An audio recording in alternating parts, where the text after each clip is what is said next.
अपना कहानी कॉर्नर में आपका बहुत बहुत स्वागत है। मैं हूं अरुण शेखर। मैं आपके लिए कहानियां लेकर आता हूं। कहानियां वो जो आपकी ज़िंदगी में कुछ जोड़ती हैं, कुछ सिखाती हैं, कुछ नया बताती हैं। ऐसी ही कहानी आज लेकर हाजिर हूं जिसका नाम है दो कौमें। कहानीकार हैं सादत हसन मंटो। मुख्तार ने शारदा को पहली मर्तबा झरनों में से देखा।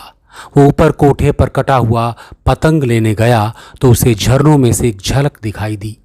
सामने वाले मकान की बालाई मंजिल की खिड़की खुली थी। एक लड़की डोंगा हाथ में लिए नहा रही थी। मुख्तार को बड़ा ताज्जुब हुआ कि ये लड़की कहाँ से आ गई, क्योंकि सामने वाले मकान में कोई लड़की नहीं थी। जो थी ब्याही जा चुकी थी, सिर्फ रूप कौर थी। उसका पिलपिला खाबिंद कालू मिल था। उसके 3 लड़के थे और बस। मुख्तार ने पतंग उठाया और ठिठक के रह गया। लड़की बहुत खूबसूरत थी। उसके नंगे बदन पर सुनहरे रोए थे। इनमें फंसी हुई पानी की नन्ही नन्ही बूंदनियाँ चमक रही थी। उसका रंग हल्का सांवला था, सांवला भी नहीं, तांबे के रंग जैसा। पानी की नन्ही नन्ही बूंदें ऐसी लगती थी जैसे उसका बदन पिघलकर कतरे कतरे बनकर गिर रहा है। मुख्तार ने झरने के सुराखों के साथ अपनी आंखें जमा दी और उस लड़की के जो डोंगा हाथ में लिए नहा रही थी दिलचस्पी और गौर से देखना शुरू कर दिया। उसकी उम्र ज़्यादा से ज़्यादा 16 बरस की थी।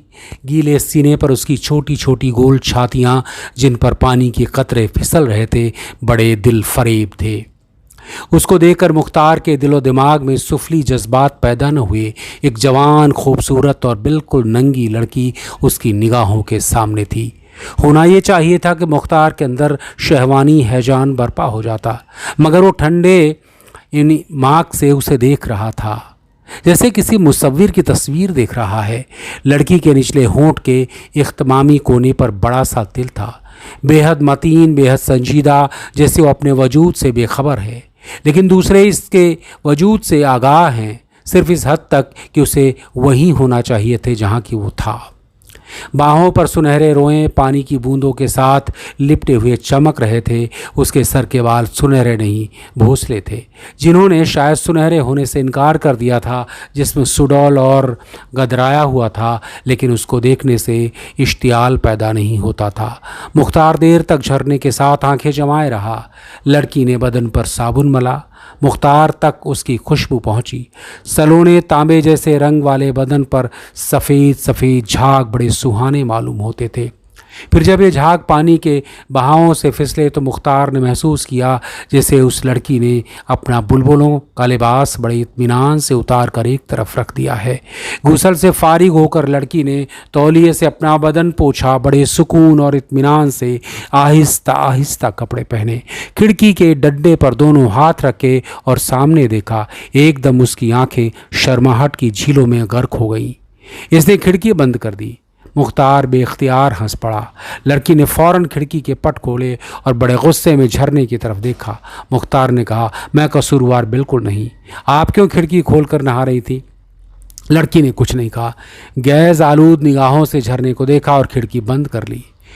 चौथे दिन रूप कौर आई। उसके साथ यही लड़की थी। मुख्तार की माँ और बहन दोनों सिलाई और क्रोशिए के काम की माहिर थी। गली की अक्सर लड़कियाँ उनसे काम सीखने के लिए आया करती थी। रूप कौर भी उस लड़की को इसी गरज से लाई थी, क्योंकि उसको क्रोशिए के काम का बहुत शौक़ था। मुख्तार अपने कमरे से निकलकर सहन में आया तो उसने रूप कौर को प्रणाम किया।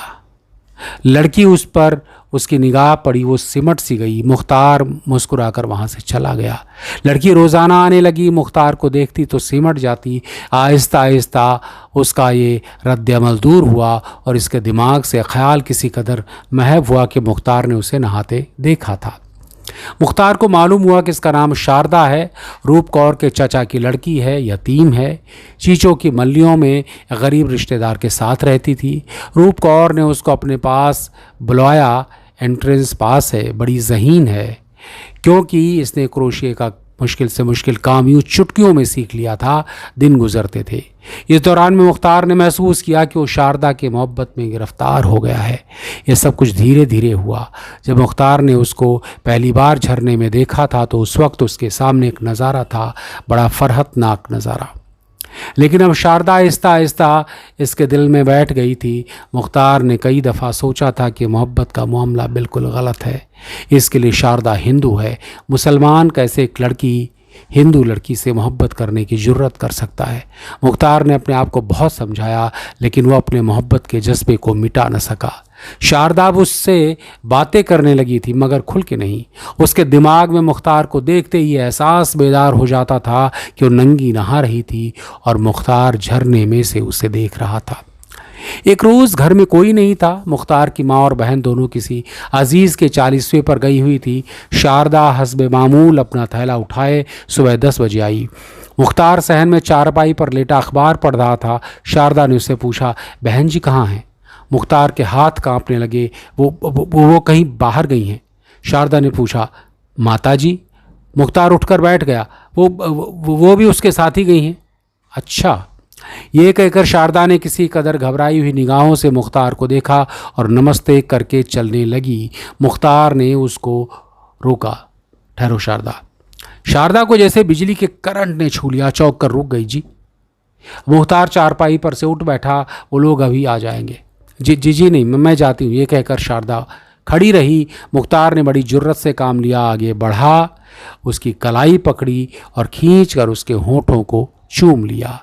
ये सब कुछ इतनी जल्दी हुआ कि मुख्तार और शारदा दोनों के एक लख्ते के लिए बिल्कुल पता ही न चला कि हुआ क्या। इसके बाद दोनों लरजने लगे। मुख्तार ने सिर्फ इतना कहा, मुझे माफ़ कर देना। शारदा खामोश खड़ी रही। उसका तांबे जैसा रंग सुर्खी माइल हो गया। होठों में खफीफ सी कपकपाहट थी, जैसे वो छेड़े जाने पर शिकायत कर रहे हैं। मुख्तार अपनी हरकत और इसके नताइज भूल गया। उसने एक बार फिर शारदा को अपनी तरफ खींचा और सीने से के साथ भींच लिया।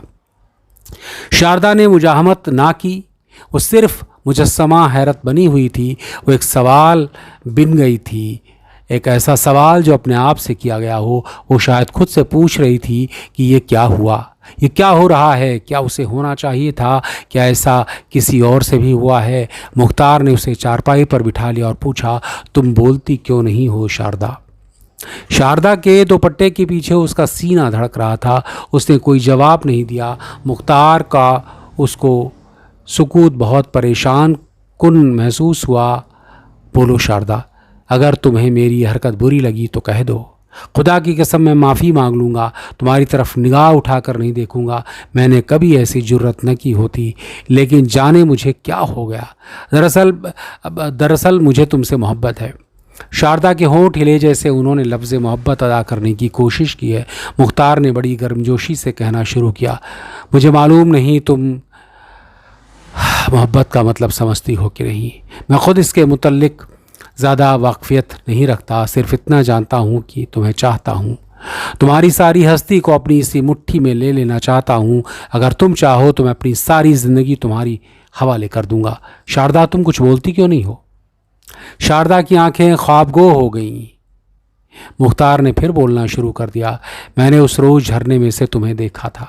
नहीं, तुम मुझे खुद दिखाई दी। वो एक ऐसा नज़ारा था जो मैं ताक़यामत नहीं भूल सकता।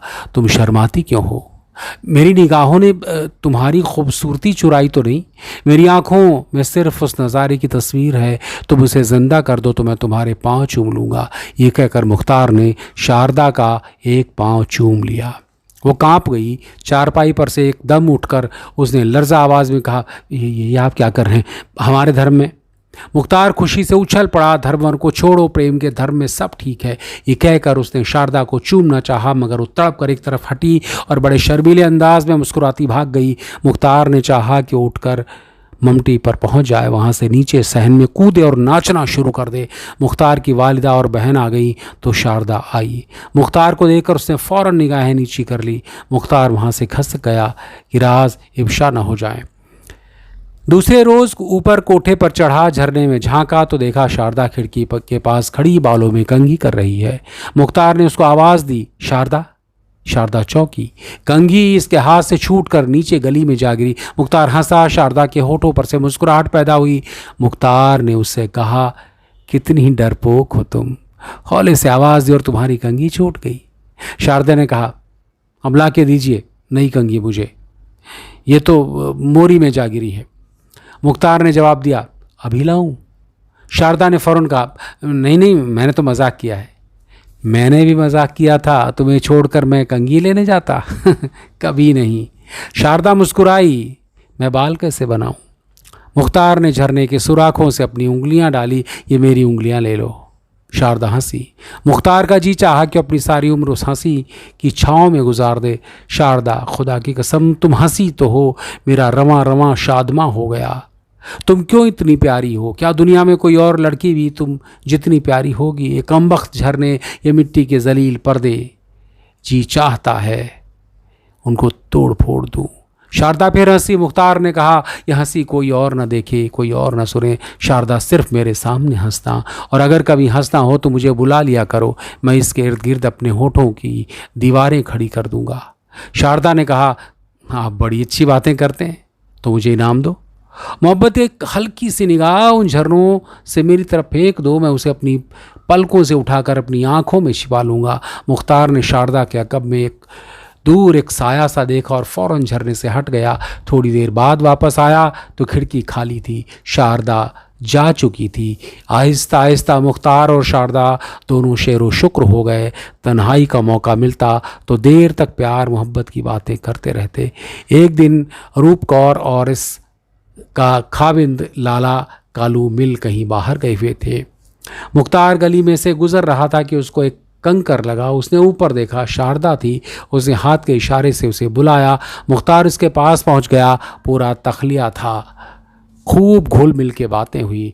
मुख्तार ने इससे कहा, उस रोज़ मुझसे गुस्ताखी हुई थी और मैंने माफ़ी मांग ली थी। आज फिर गुस्ताखी करने का इरादा रखता हूँ, लेकिन माफ़ी नहीं मांगूंगा। और अपने होंठ शारदा के कपकपाते हुए होंठों पर रख दिए। शारदा ने शर्मिली शरारत से कहा, अब माफ़ी मांगिए। जी नहीं, अभी होंठ आपके नहीं हैं, मेरे हैं। क्या मैं झूठ कहता हूँ?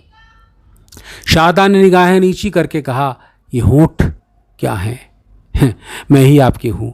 मुख्तार एकदम संजीदा हो गया। देखो शारदा, इस वक्त एक आतिश फ़िशां पहाड़ पर खड़े हैं। तुम सोच लो, समझ लो। मैं तुम्हें यकीन दिलाता हूँ, खुदा की कसम खाकर कहता हूँ, तुम्हारे सिवा मेरी ज़िंदगी में और कोई औरत नहीं आएगी। मैं कसम खाता हूँ, ज़िंदगी भर मैं तुम्हारा रहूँगा। मेरी मोहब्बत साबित कदम रहेगी। क्या तुम भी इसका अहद करती हो? शारदा ने अपनी निगाहें उठाकर मुख्तार की तरफ देखा। मेरा प्रेम सच्चा है। मुख्तार ने उसको सीने के साथ भींच लिया और कहा, जिंदा रहो, सिर्फ मेरे लिए, मेरी मोहब्बत के लिए वक्फ रहो। खुदा की कसम शारदा, अगर तुम्हारा इल्तिफात मुझे न मिलता तो मैं यकीनन खुदकुशी कर लेता। तुम मेरी आगोश में हो। मुझे ऐसा महसूस होता है कि सारी दुनिया की खुशियाँ से मेरी झोली भरी हुई है। मैं बहुत खुश नसीब हूँ। शारदा ने अपना सर मुख्तार के कंधे पर गिरा दिया। आप बातें करना जानते हैं, मुझसे अपने दिल की बात नहीं कही जाती। देर तक दोनों एक दूसरे में मुदगम रहे। जब मुख्तार वहाँ से गया तो उसकी रूह एक नई और सुहानी लज्जत से मामूर थी। सारी रात वो सोचता रहा। दूसरे दिन कलकत्ते चला गया, जहाँ उसका बाप कारोबार करता था। 8 दिन के बाद वापस आया। शारदा हस्ब मामूल क्रोशियो का काम सीखने मुकर्ररा वक्त पर आई। उसकी निगाहों ने उससे कई बातें की। कहाँ गायब रहे इतने दिन? मुझसे कुछ न कहा और कलकत्ते चले गए। मोहब्बत के बड़े दावे किए थे। मैं नहीं बोलूँगी तुमसे। मेरी तरफ क्या देखते हो? क्या कहना चाहते हो मुझसे? मुख्तार बहुत कुछ कहना चाहता था, मगर तन्हाई नहीं थी। वो काफ़ी तवील गुफ्तगू उससे करना चाहता था। 2 दिन गुजर गए, मौका न मिला। निगाहें ही निगाहों में गूंगी बातें होती रहीं। आखिर तीसरे रोज़ शारदा ने उसे बुलाया। वो तड़प कर ऊपर चली गई, नाराज़ थी। मुख्तार ने इससे कहा, देख मेरी जान, मेरे पास बैठो, मैं तुमसे बहुत ज़रूरी बातें करना चाहता हूँ। ऐसी बातें जिनका हमारी ज़िंदगी से बड़ा गहरा ताल्लुक़ है। शारदा उसके पास पलंग पर बैठ गई। तुम बात टालो नहीं, बताओ, मुझे बताए बगैर कलकत्ते क्यों गए? सच में बहुत रोई। मुख्तार ने बढ़कर उसकी आंखें चूमी। उस रोज़ मैं जब से गया तो सारी रात सोचता रहा। जो कुछ उस रोज़ हुआ उसके बाद ये सोच विचार लाजमी था। हमारी हैसियत मियाँ बीवी की थी। मैंने गलती की, तुमने कुछ न सोचा। हमने एक ही जस्त में कई मंजिलें तय कर ली और ये गौर ही न किया कि क्या हमें जाना किस तरफ है। समझ रही हो ना शारदा? शारदा ने आंखें झुका ली। जी हाँ, मैं कलकत्ते इसलिए गया था कि अब्बा जी से मशवरा करूं। तुम्हें सुनकर खुशी होगी, मैंने उनको राज़ी कर लिया है। मुख्तार की आंखें खुशी से चमक उठी। शारदा के दोनों हाथ अपने हाथों में लेकर उसने कहा, मेरे दिल का सारा बोझ हल्का हो गया है, मैं अब तुमसे शादी कर सकता हूँ। शारदा ने हौले से कहा, शादी? हाँ शादी। शारदा ने पूछा, कैसे हो सकती है हमारी शादी? मुख्तार मुस्कुराया, इसमें मुश्किल ही क्या है, तुम मुसलमान हो जाना। शारदा एकदम चौंकी, मुसलमान?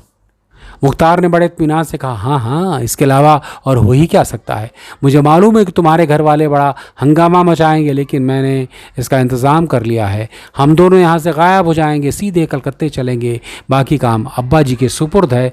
जिस रोज़ वहाँ पहुँचेंगे उसी रोज़ मौलवी बुलाकर तुम्हें मुसलमान बना देंगे। शादी भी उसी वक्त हो जाएगी। शारदा के होंठ जैसे किसी ने सी दिए। मुख्तार ने उसकी तरफ देखा, खामोश हो गई। शारदा न बोली। मुख्तार को बड़ी उलझन हुई। शारदा बताओ क्या बात है? शारदा ने बमुश्किलन इतना कहा, तुम हिंदू हो जाओ। मैं हिंदू हो जाऊं? मुख्तार के लहजे में हैरत थी। वो हंसा, मैं हिंदू कैसे हो सकता हूं? मैं कैसे मुसलमान हो सकती हूं? शारदा की आवाज़ मध्यम थी। तुम क्यों मुसलमान नहीं हो सकती? मेरा मतलब है कि तुम मुझसे मोहब्बत करती हो। इसके अलावा इस्लाम सबसे अच्छा मज़हब है। हिंदू मज़हब भी कोई मज़हब है? गाय का पेशाब पीते हैं, बुत पूजते हैं। मेरा मतलब है कि ठीक है अपनी जगह मज़हब भी, मगर इस्लाम का मुकाबला नहीं कर सकता। मुख्तार के ख्यालात परेशान थे। तुम मुसलमान हो जाओगी तो बस, मेरा मतलब है कि सब ठीक हो जाएगा। शारदा के चेहरे का तांबे जैसा रंग जर्द पड़ गया। आप हिंदू नहीं होंगे? मुख्तार हंसा, पागल हो तुम? शारदा का रंग और जर्द पड़ गया। आप जाइए, वो लोग आने वाले हैं। ये कहकर वो पलंग पर से उठी। मुख्तार मुतहैयर हो गया, लेकिन शारदा? नहीं नहीं, जाइए आप, जल्दी जाइए, वो आ जाएंगे। शारदा के लहजे में बेइंतहाई की सर्दी थी। मुख्तार ने अपनी खुश्क हलक से बमुश्किलन ये अल्फाज निकाले, हम दोनों एक दूसरे से मोहब्बत करते हैं। शारदा तुम नाराज़ क्यों हो गई? जाओ, चले जाओ। हमारा हिंदू मज़हब बहुत बुरा है, तुम मुसलमान बहुत अच्छे हो। शारदा के लहजे में नफ़रत थी। वो दूसरे कमरे में चली गई और दरवाज़ा बंद कर दिया। मुख्तार अपना इस्लाम सीने में दबाए वहाँ से चला गया। ये थी कहानी। आज की कहानी इतनी ज़रूरी कहानी है कि देखिए, अगर मोहब्बत है तो वो कहते हैं ना कि कोई शर्त होती नहीं प्यार में। इसमें जहाँ पर उसने मुख्तार ने शर्त लगाई, वहाँ पर शारदा रुक गई। मुख्तार कहता है कि तुम मुसलमान हो जाओ, और जब शारदा कहती तुम हिंदू हो जाओ, तो वहीं पर मुख्तार रुक जाता है। तो ये थी ज़बरदस्त और ज़रूरी कहानी। आपके लिए मैं कहानियाँ लेकर आता हूँ। ये कहानी आपको अच्छी लगी है तो प्लीज़ सब्सक्राइब कीजिए, लाइक कीजिए और कमेंट करके बताइए कैसी लगी कहानी, और दूसरों को भी सुनाइए। तो चलिए, फिर मुलाकात होगी किसी नई कहानी के साथ। तब तक अपना ख्याल रखिए। नमस्कार।